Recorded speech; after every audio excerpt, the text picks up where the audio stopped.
apa yang akan saya bahas di sini melalui disiplin ilmu yang sudah saya dalami lama, yakni ilmu baca kitab dan ilmu basul masail yang biasa di pesantren-pesantren. Apa yang akan saya kaji adalah kesesatan logika Imaduddin. Jadi Imaduddin itu membuat logika, tetapi logikanya sesat. Kenapa saya katakan sesat? Karena tidak sesuai dengan disiplin ilmu yang ada. Jadi dia punya logika, tapi disiplin ilmu yang ada tidak sama dengan logika dia. Maka saya klaim bahwa ada kesesatan logika di Imaduddin. Dari mana itu? Ada dua thariqah itsbatun nasab yang sudah disodorkan oleh banyak orang pembela Bani Alawi. Satu khatun nasabah, bahkan Habib Hanif tadi cerita ada 180 bahkan yang menetapkan nasab Bani Alawi. Ada syuhrah wal istifadah, kepopuleran yang sudah sejak lama, itu juga ditolak. Semuanya ditolak oleh Imaduddin. Kenapa itu ditolak? Nah, dari mengetahui kenapa itu ditolak, kita bisa mengetahui akar masalah dari pikiran Imaduddin.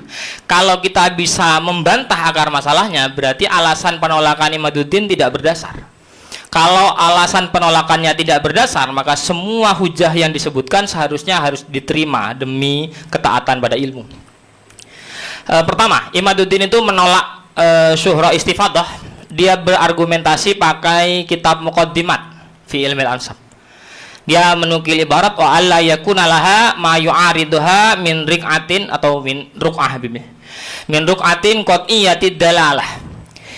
Di ibaratnya bilang bahwa syuhrah istifadah itu tidak boleh bertentangan dengan catatan yang qat'iyatud dilalah atau tafsirnya absolut, tafsirnya pasti.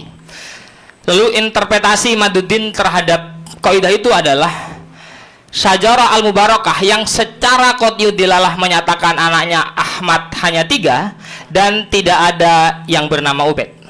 Jadi menurut Imaduddin, kitab Syajarah Mubarakah itu riq'ah atau ruq'ah qat'iyatud dilalah. Dia adalah catatan yang qat'iyatud dilalah. Dilalahnya pasti menafikan Ubaidillah. Nah, itu kita uji nanti. Ini juga dia di kitab bahasa Arabnya juga mengatakan wa dzakara al-Imam Al-Fakhr Ar-Razi biwuduh secara zahir anna Ahmad al-Abah ibn Isa aqibuhu min salasati abna'in faqat. Dia menghasar sekali bahwa cuma hanya ada 3. Pakai apa? Pakai jumlah ismiyah katanya.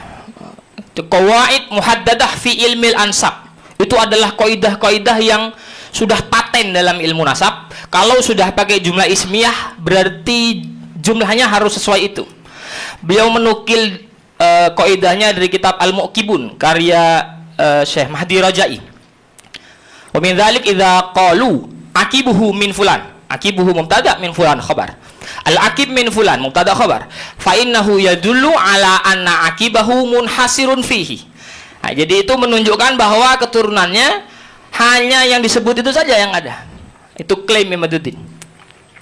Kemudian dari sumber yang bisa dipercaya, Imaduddin juga pernah bilang wa nassun sorihun qati'un. Labelnya keren sekali itu. Nas, soreh, kote. Kote itu tidak bisa ditakwil. Minan nasaba al-Fakhr Ar-Razi fi awalil qarnis sabi' bi anna Ahmad la yakunu lahu akibun illa min salasati banin. Fama dzukira ba'dahu, kalau ada catatan setelah itu da'iyun la yathbut atau la yuqbal. Maka catatan setelahnya ditolak semua hanya gara-gara ini. Gus, mohon maaf. Ya. Ini tulisan siapa sebenarnya? Ini dari bahasa Arab, ini tulisan siapa? Ibarah ini. Dari Imaduddin. Kiai Imaduddin dalam tulisannya, menuliskan dalam bahasa Arab seperti itu. Baik. Imaduddin kan nulis bahasa Arab, dia bicara bahasa Arab juga. Orang Banten. Orang Banten. Walhasil akar masalah dari penolakan dia adalah dari Syajarah al-Mubarakah dan menggunakan teori jumlah ismiyah. Maka dari itu di sini saya akan membahas 4 hal, tapi pembahasan utama saya cuma di 2. Satu ya Syajarah Mubarakah, 2 jumlah ismiyah. Nah, nanti ada tambahan sedikit, sebentar saja kita akan bahas dalil madlul dan kaitan sikap dan nasab. Jadi Sajarah Mubarakah kitab referensi utama pembatal nasab.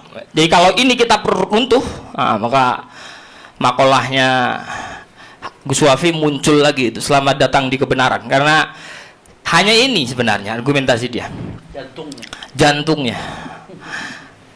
Nah, kita buka. Pertama, kejanggalan penisbatan nasab, penisbatan kepada Fakhruddin Ar-Razi. Topik yang mau kita bahas, kebenaran penisbatan kitab Sajarah Al-Mubarakah kepada Imam Fakhruddin Ar-Razi dipertanyakan. Kenapa dipertanyakan? Karena banyak pakar yang mempertanyakan.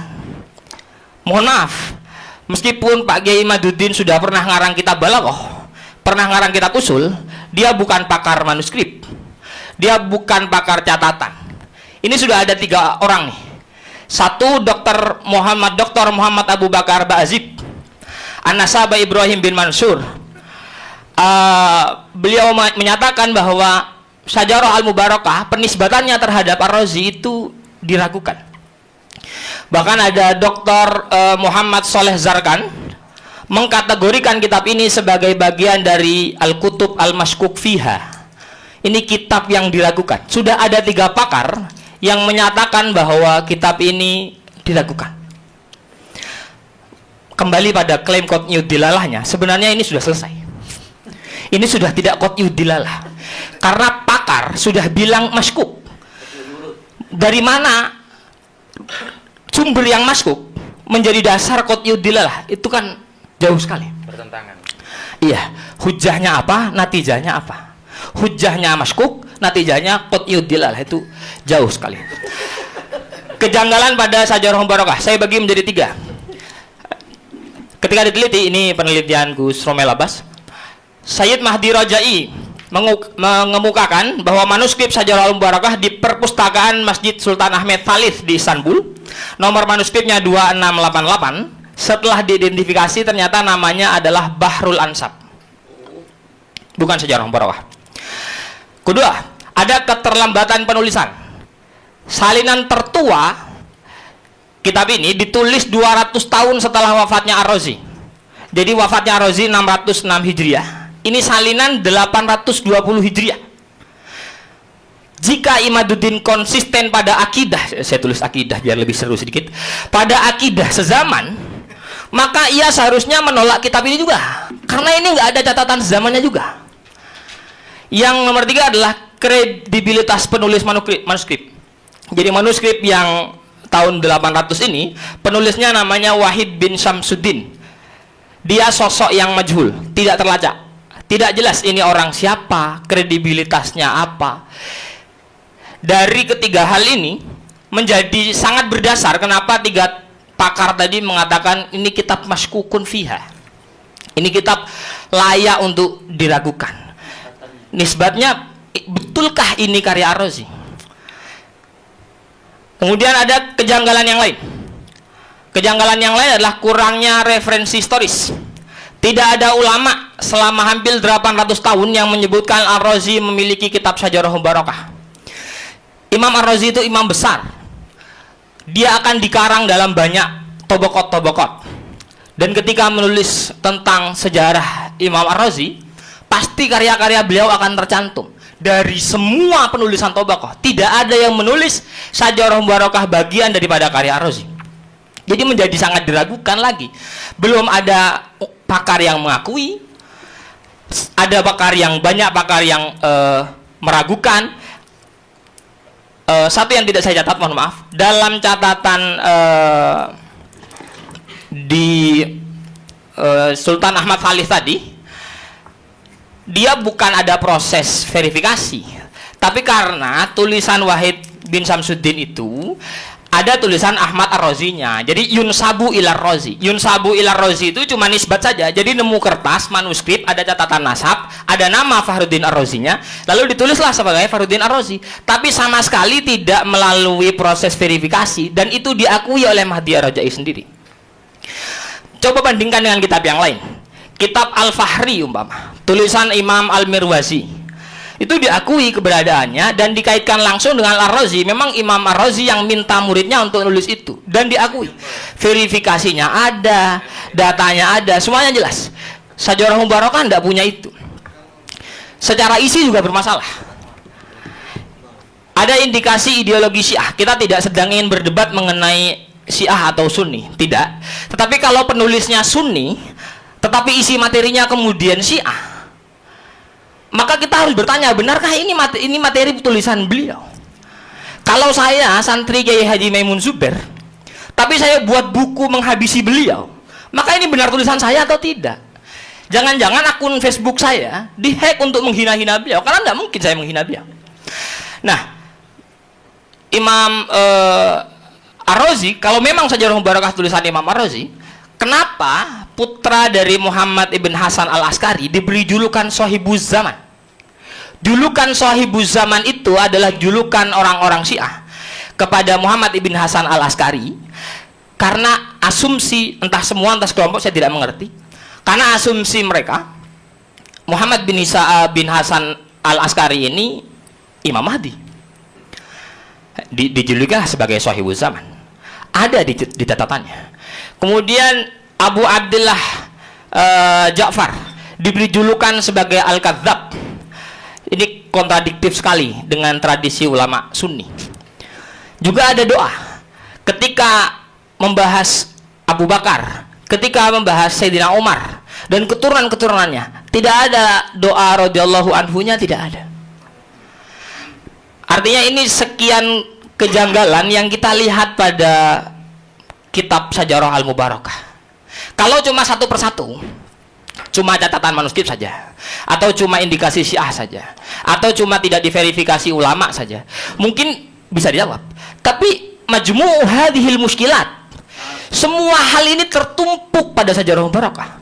Lalu apa klaim pembenarannya? Maka keabsahan penisbatan Sajarah Mubarakah pada Imam Fakhruddin Ar-Razi sangat meragukan.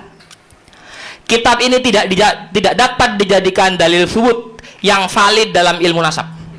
Penggunaan kitab ini oleh Imaduddin sebagai rujukan utama menjadi tidak berdasar. Qat'iyud dilalahnya jauh sekali, bubar bibi. Kemudian yang kedua, kita akan bahas jumlah ismiyah, menguji relevansinya dalam kasus pembatalan. Jumlah ismiyah kaidahnya ada tidak, relevan atau tidak. Kita cerita dulu tentang Imaduddinnya. Imaduddin mengklaim bahwa tidak disebutkan berarti itu dinafikan. Dari mana? Klaim itu didasarkan pada jumlah ismiyah yang ia salah tafsirkan seperti tadi. Dalam ilmu nasab, sebuah kitab menyebutkan jumlah putra dengan susunan jumlah ismiyah, ini berarti tidak ada putra lain selain yang disebutkan. Yadullu ala anna akibahu munhasirun fihi, sudah saya baca di awal. Itu latar belakangnya. Mari kita bahas. Pertama, Imaduddin mengklaim bahwa ini kaidah sudah final. Ini kaidah qat'iyud dilalah. Ini kaidah sudah tidak bisa diotak-atik. Maka kita ajukan pertanyaan, apakah kaidah ini sudah final sehingga dapat diklaim sebagai qat'iyud dilalah? Kalau saya bisa buktikan ini tidak final, qat'iyud dilalahnya bubar. Kaidah ini jelas tidak final. Poin pertama, teori jumlah ismiyah adalah teori aglabiyah. Dia bukan teori kuliah, bersifat kebiasaan, tidak mengikat. Kenapa begitu? Karena semua kaidah berada di bawah satu kaidah. Kaidah induk daripada semua kaidah adalah likulli qaidatin istithna'un wa syududun. Jadi tidak pernah ada kaidah yang tidak ada mustasnayatnya. Saya guru pengajar qawaidul fikih di Sarang. Semua kaidah yang disusun dengan dalil yang baik, yang disusun dengan logika fikih yang baik, masih ada mustasnayatnya. Lah kaidah begini cuma jumlah ismiyah, bisa nggak ada mustasnayatnya, ini gimana? Tarik nafas dulu Gus, tarik nafas dulu. Mohon maaf, tarik nafas dulu. Saya bocorkan sedikit. Saya lebih Madura dari Gus Wafi. Kayak Gus Wafi ini Madura swasta, saya Madura asli. Oke. Allahumma sholli ala Muhammad. Biar seru saja. Satu. Nomor dua, kata ya dulu. Fa'innahu yadullu ala anna akibahu munhasir. Lafadz ya dulu itu belum tentu ya dulu dilalatan qat'iyah. Lafadz ya dulu itu punya dua ihtimal. Maka saya bertanya lagi, kalau Imaduddin pernah ngarang syarah Waraqat, mungkin dia harus ngarang syarah Lubul Usul juga. Agar dia faham di dalam lubul usul itu ada dilalah mayadulu dilalatan qat'iyatan, ada dilalah mayadulu dilalatan dhanniyatan. Bahwa ya dulu itu tidak selamanya qat'iyah, bahwa ya dulu itu ada dilalah dhanniyah. Yang qat'iyah namanya nas, yang dhanniyah namanya zahir. Oh, siap. Jadi dilalah qat'iyah itu dilalah yang absolut, dilalah yang tafsirnya tidak bisa diubah-ubah. Aqimus salat, wajib salat, ini tidak boleh dirubah-ubah. La taqrabu zina, haram zina, itu sudah dilalah qat'iyah, tidak boleh dirubah-ubah. Nah, kalau dilalah dhanniyah itu masih multi tafsir. Aulamas tumun nisa, ini kemana nih tafsirnya nih? Apakah mutlaqul mubasyarah? Apakah jima? Apakah mubasyarah bisyahwat? Ini masih kemana-mana nih. Innamal a'malu binniyat, ini masih kemana-mana nih. Itu namanya dilalah dhanniyah. Nah, yadullu ala annahu munhasir, itu belum tentu dilalah qat'iyah. Nah, kemudian poin yang ketiga, penulisnya sendiri nih, yang entah siapa penulisnya, saya belum percaya juga bahwa penulisnya Ar-Razi, maka saya tulis penulis di sana. Penulis Syajarah Al-Mubarakah tidak menyaratkan ihatoh, karena kitab ini mukhtasar. Lihat bahasa Arabnya, hadza mukhtasarun fi ilmil ansab. Apa yang kita harapkan dari mukhtasar? Qaidah ditulis dalam kitab mukhtasar, mau ihatoh bagaimana? Baca Fathul Qorib, di Fathul Qorib kullu ma jaza bai'uhu jaza rahnuhu, mustasnayatnya banyak sekali. Apa yang mau kita ambil dari mukhtasar? Bayangkan Imaduddin membangun qat'iyatu dilalah dari kitab yang tidak valid, yang sifatnya mukhtasar, pakai qaidah aghlabiyah. Kita uji akurasinya, sekarang kita uji. Benarkah jumlah ismiyah selalu hasr? Ternyata kalau diuji sampel secara acak, ini ujian juga dari Gus Rumel, di Syajarah Al-Mubarakah, putra Sya'rani bin Ali Al-Uraidi, ditulis anaknya ada 3, jumlah ismiyah itu susunannya. Tapi di kitab sebelumnya, di Tahdzibul Ansab, anaknya ada 4. Kalau memang 3 hasar, berarti dia membuang yang sudah ditetapkan di zaman dulu 4. Oh, hasarnya bahkan menghilangkan anak. Yang dulu juga menyebutkan ada 8. 3 itu menghilangkan 5. Jadi di Al-Majdi menyebut anaknya ada 8, di Tahdzibul Ansab menyebut anaknya ada 4. Kemudian di Ubaidillah bin Ahmad, anaknya yang barusan itu, di Syajarah Mubarakah disebutkan Ubaidillah hanya punya 1 anak. Di Al-Majdi kitab yang lebih tua disebutkan 2 anak. Jadi di kitab yang lebih tua 2, di bawahnya 1. Dia mengurangi 1. Nah, awalnya Imaduddin bilang jangan-jangan begitu nyampe Syajarah Mubarakah memang keturunannya ndak ada, jadi tinggal 1. Loh, masalahnya di Al-Fahri 2 lagi. Kitab setelahnya 612, 2 lagi. Jadi awalnya 2, dia nulis 1, di Al-Fahri jadi 2 lagi. Jumlah ismiyah semua. Ini gimana? Hasarnya di mana? Kemudian sampel nomor 3, di Syajarah Al-Mubarakah ditulis anaknya Muhammad Al-Akbar bin Ali Al-Uraidi, anaknya ada 7 katanya. Di tahun 606 beliau bilang anaknya ada 7. Tahdzibul Ansab yang wafat tahun 435, anaknya ada 6. Tapi di Al-Majdi tahun 490 Hijriah anaknya 9. Jadi 7 sudah buang 2. Hasarnya tidak valid. Turun ke era setelahnya, kalau kita bandingkan masih orang yang sama, ini sampel keempat. Syajarah Al-Mubarakah, anak yang direportase bilang 7, Muhammad Al-Akbar masih sama. Di Al-Fahri tinggal 5. Berarti Al-Fahri mengurangi Syajarah Al-Mubarakah, Syajarah Al-Mubarakah mengurangi kitab yang lain. Ini artinya kalau teori jumlah ismiyah itu dipakai, antara kitab nasab yang satu dengan kitab nasab yang lain akan saling membunuh itu.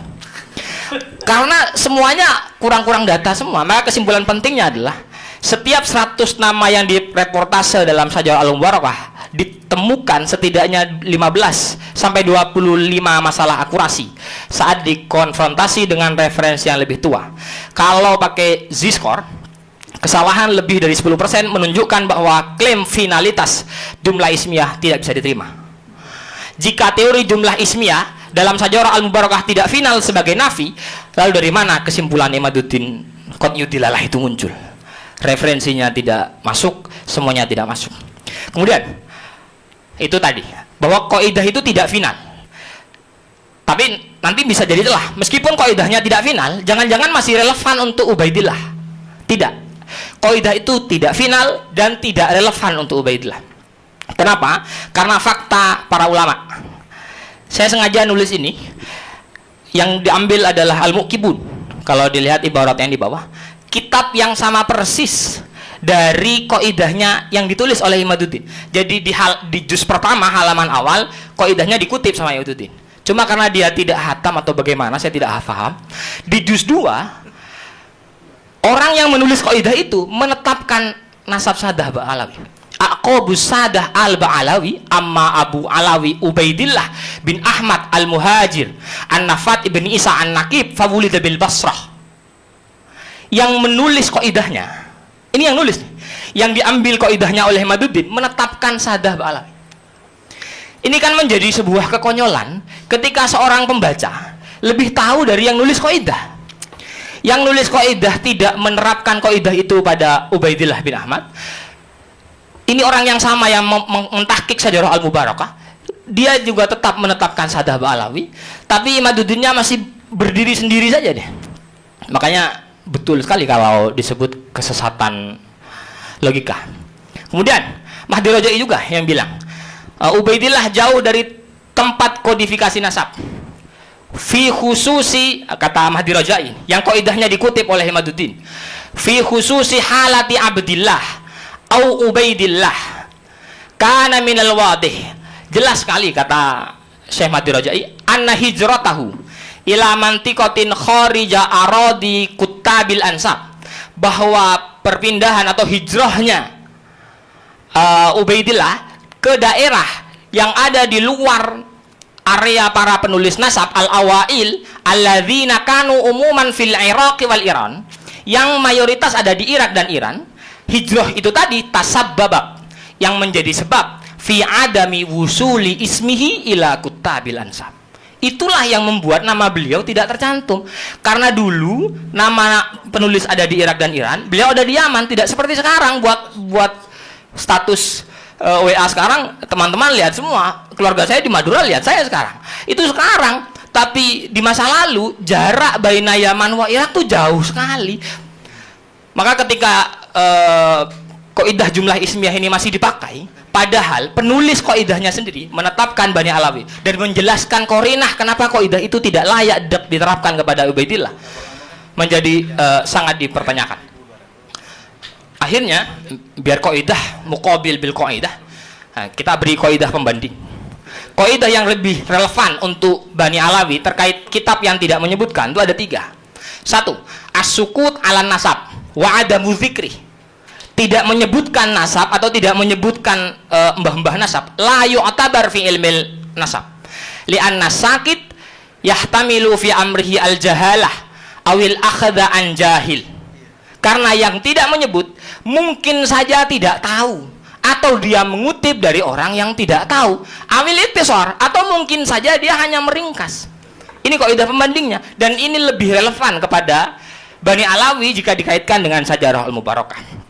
Kaidah yang kedua, zikrul adat la yanfi az-zaid.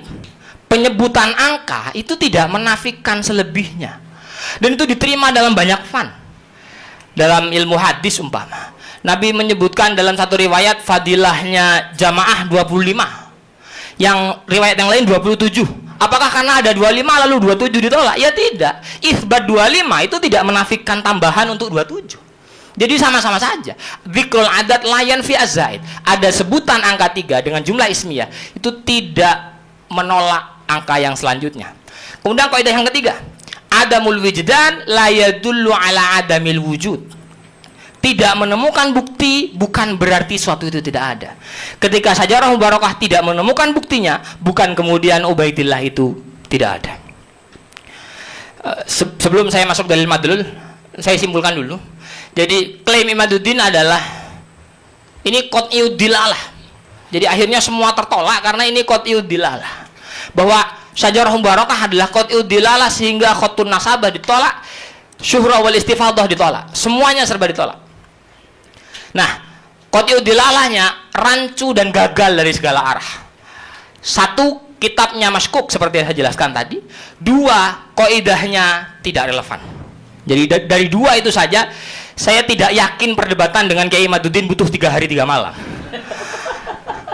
Tidak tahu ini masuk agitasi atau tidak, mohon maaf Pak, keceplosan. Kemudian ini tentang dalil dan madlul. Imaduddin menyimpangkan teori dalil madlul. Klaimnya tidak adanya bukti atau tidak adanya dalil tentang seseorang berarti sosok tersebut fiktif. Kalau nggak ada bukti tentang dia berarti dia fiktif. Pertanyaannya adalah, benarkah logika ini atau hanya usaha memaksakan kesimpulan yang sudah keliru sejak awal?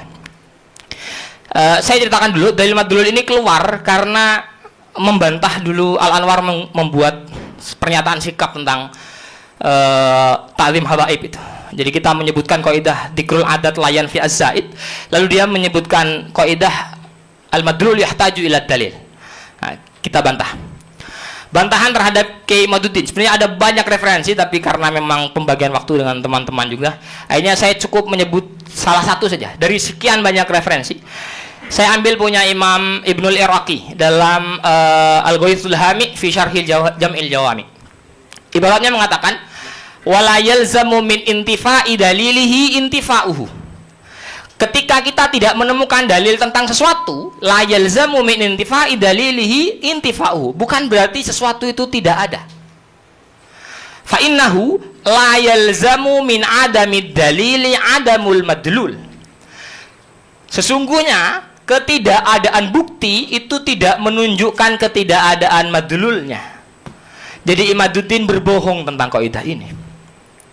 Ini harus diketahui orang bahwa dia pernah tidak ilmiah juga, dia pernah salah juga. Jadi pengikutnya jangan fanatik benarlah. Kama la yalzamu min intifa'id dalil 'ala shani intifa'us shani. Kalau bukti tentang keberadaan Tuhan tidak ada, ya bukan kemudian Tuhannya tidak ada, bal intifa'ul ilmi bihi. Yang tidak ada itu kitanya yang tidak tahu. Jadi kalau diterapkan kepada Syajarah Al-Mubarakah umpama, bukan Ubaidillahnya yang tidak ada, tapi penulis Syajarah Mubarakahnya yang tidak tahu. Jadi penulisnya yang tidak tahu, intifa'ul ilmi bihi. Terakhir, sikap dan nasab. Imaduddin mengaitkan sikap-sikap para habaib dengan keabsahan nasab mereka. Jadi kalau sikapnya begini, tidak mungkin ini keturunan Nabi. Saya tidak bahas sikapnya, aman brother, masih fokus saya. Jadi ia berpendapat bahwa perilaku habaib bisa dijadikan dasar untuk meragukan. Pokoknya kalau sikapnya begini tidak mungkin keturunan. Bagaimana kata para ulama? Mohon maaf ibaratnya agak kecil. Jadi menurut para ulama, sikap itu tidak ada kaitannya dengan nasab. Karena Ibnu Hajar sendiri mengatakan, faman ulimat nisbatuhu, orang yang sudah jelas nisbatnya ila alil baitin nabawi wasirril alawi, yang sudah jelas nasabnya kepada Kanjeng Nabi, sudah jelas nasabnya, la yukhrijuhu an dzalik azimu jinayatihi. Bagaimanapun beliau jinayah, tanpa membenarkan itu. Kita bukan membenarkan jinayahnya, tidak. Tetapi bagaimanapun azimu jinayatihi la yukhrijuhu an dzalik. Itu tidak mengeluarkan. Oh ya, mohon maaf. Biasa di Usul Masail tidak diterjemah. Jadi kalau orang, saya terjemah, kalau orang nasabnya sudah jelas kepada Kanjeng Nabi, man ulimat nisbatuhu ila nabi wasiril alawi, maka azimu jinayatihi, kriminalitas begitu kalau dalam bahasa fikihnya, mau dia kriminal sebesar apapun, tanpa kita membenarkan kriminalitasnya tentu saja. Ini bukan dalam hal mau membenarkan, tapi dengan bagaimanapun beliau salah, tetap salah, tetapi la yukhrijuhu an dzalik. Beliau tidak bisa dikeluarkan dari nisbat itu. Jadi nasab dan sikap itu tidak ada kaitannya. Bagaimanapun buruknya sikap, ya tetap salah sikapnya, bukan kemudian dibenarkan, tidak ada.